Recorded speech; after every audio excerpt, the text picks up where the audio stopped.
Okay, this is video number 8 from chapter 21 on hair coloring.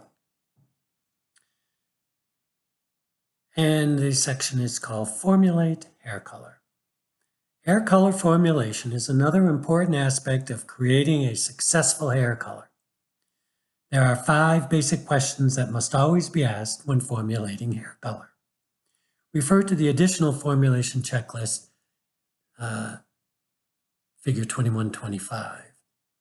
1. What is the natural level and does it include gray hair?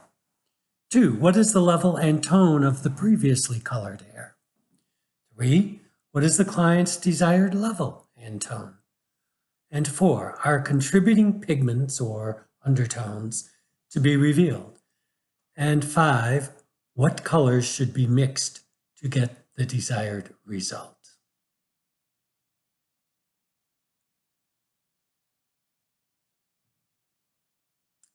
The combination of the shade selected and the volume of hydrogen peroxide determines the deposit and lifting ability of a hair color. Always remember to formulate with both lift and deposit in mind in order to achieve the proper balance for the desired end result. A higher lifting formula, however, may not have enough deposit to cancel the warmth of a client's natural contributing pigment. The volume of hydrogen peroxide mixed with the hair color product will also influence the lift and deposit. Mixing permanent colors. Your method of mixing permanent colors is determined by the type of application you are using. Permanent color is applied by either the more professional bowl and brush method or the applicator bottle. Always follow the manufacturer's directions, of course. Applicator bottle. Be sure that the applicator bottle is large enough to hold both the color and developer, with enough airspace to shake the bottle until the mixture is thoroughly mixed. By lightly squeezing the bottle and covering the top with your finger before shaking, you will prevent color from escaping the bottle after mixing. For a 1-to-1 ratio, pour 1 ounce of the color into the bottle and 1 ounce of developer. Put the top on the bottle and shake gently. For a 1-to-2 ratio, pour 1 ounce of the color into the bottle and add 2 ounces of the developer and mix. The latter ratio is for most permanent high lift blonde colors. Brush and bowl. Use a non-metallic mixing bowl. Measure and add the developer into the bowl. Add the colors or colors you have selected in the appropriate proportions. Using a plastic whisk or an applicator brush, stir the mixture until it is blended. Patch test. When working with hair color, you must determine whether your clients have any allergies or sensitivities to the mixture. To identify an allergy in a client, the U.S. Food and Drug and Cosmetic Act requires that a patch test be given 24 to 48 hours prior to each application of an aniline hair color. A patch test, also known as predisposition test, is a test for identifying a possible allergy in a client. The color used for the patch test must be the same as the color that will be used for the hair color service. For example, if a person is having his or her hair colored with a level 5 with brown and red tones, use that same shade in the patch test. Procedure 21.1 for patch tests should be closely followed. A negative skin test will show no sign of inflammation and indicates that the color may be safely applied. A positive result will show redness and a slight rash or welt.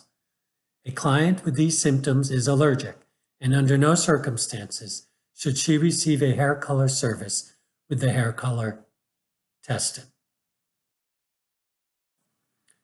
Applying the hair color. To ensure successful results when performing hair coloring services, the colorist must follow a prescribed procedure and never leave the client unattended while the hair color is processing.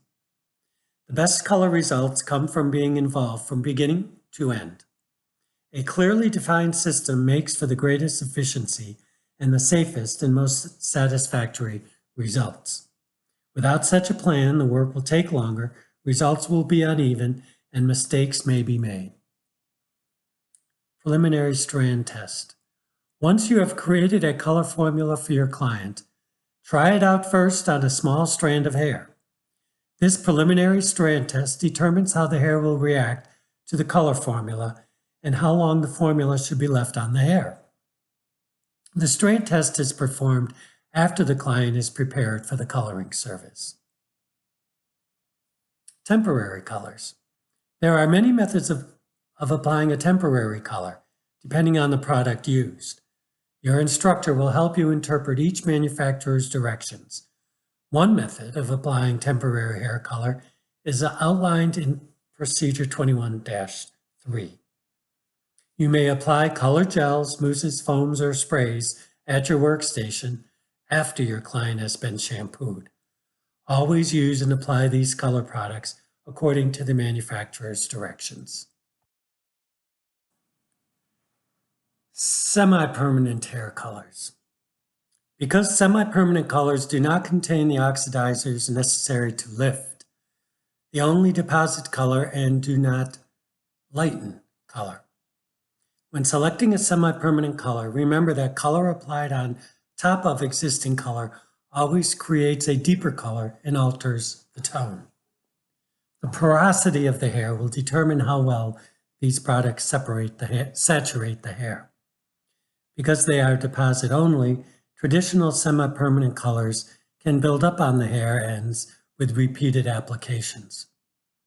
A strand test will help determine the formula and processing time before the service. Demi-permanent hair color. Demi-permanent hair color is a great way to introduce clients to a color service and to enhance their natural hair color in one easy step. The application procedure for demi-permanent hair color is similar to that of a traditional semi-permanent color, since neither process alters the hair's natural melanin or produces lift. Follow the manufacturer's guidelines for application and processing time for the product you have selected. Gray hair presents special challenges when formulating demi-permanent hair color. Because there is no lift, the resulting depth of color when covering gray hair may appear too harsh unless you allow for some brightness and warmth in your formulation. Selecting a shade that is one level lighter than the natural color is recommended, so that the gray hair looks somewhat highlighted against the natural color. This will deliver a more natural-looking result. Hair that has previously received a color service will have a greater degree of porosity, which must also be taken into consideration when formulating and applying a demi-permanent hair color. Single process permanent color. Single process hair coloring lightens and deposits color in a single application. Examples of single process coloring are virgin color applications and color retouch applications. A virgin application refers to the first time the hair is colored. Pre-lightening or pre-softening is not required with these applications. Single process color retouch. Single process color retouch. As the hair grows, you will need to apply hair color to the new growth to keep it looking attractive and to avoid a two-toned effect. This is called a retouch. The procedure provided for applying color to new growth and to refresh faded ends also includes the application of a glaze. Applications follow the same preparation steps as for the virgin single process procedure, including a consultation and patch test. Permanent single process retouch with a glaze. Steps for applying color to new growth and faded ends. 1. Apply color to the new growth only, being careful not to overlap on previously colored hair. Overlapping can cause breakage in a line of demarcation, which is the visible line separating colored hair from new growth. 2. Process color according to your analysis and strand test results. 3. Bringing permanent hair color through the ends to refresh faded color can cause unnecessary damage to the hair. Instead, formulate a demi-permanent hair color for the ends to match the new growth. Work the demi-permanent color through to the ends. Then shampoo and condition. Remember that the same color formula used with different volumes of peroxide will produce different results. Double process hair color. First, let us discuss the process of hair lightening, also known as bleaching or decolorizing, which is the chemical process involving the diffusion of the natural hair color pigment or artificial hair color from the hair. If the client asks for a dramatically lighter color, more than, say, 4 levels, the hair has to be pre-lightened first. Also, to achieve pale or cool colors, it is sometimes more efficient to use a double process application. By first decolorizing the hair with a lightener and then using a separate product to deposit the desired tone, you will have more control over the coloring process. Double process high lift coloring, also known as two-step blonding, is a technique to create light blonde hair in 2 steps. The hair is pre-lightened first and then toned. Pre-lightening is the first step of double process hair coloring, used to lift or lighten the natural pigment before the application of a toner. Because the lightening action and the deposit of color are independent of each other, a wider range of hair color is possible.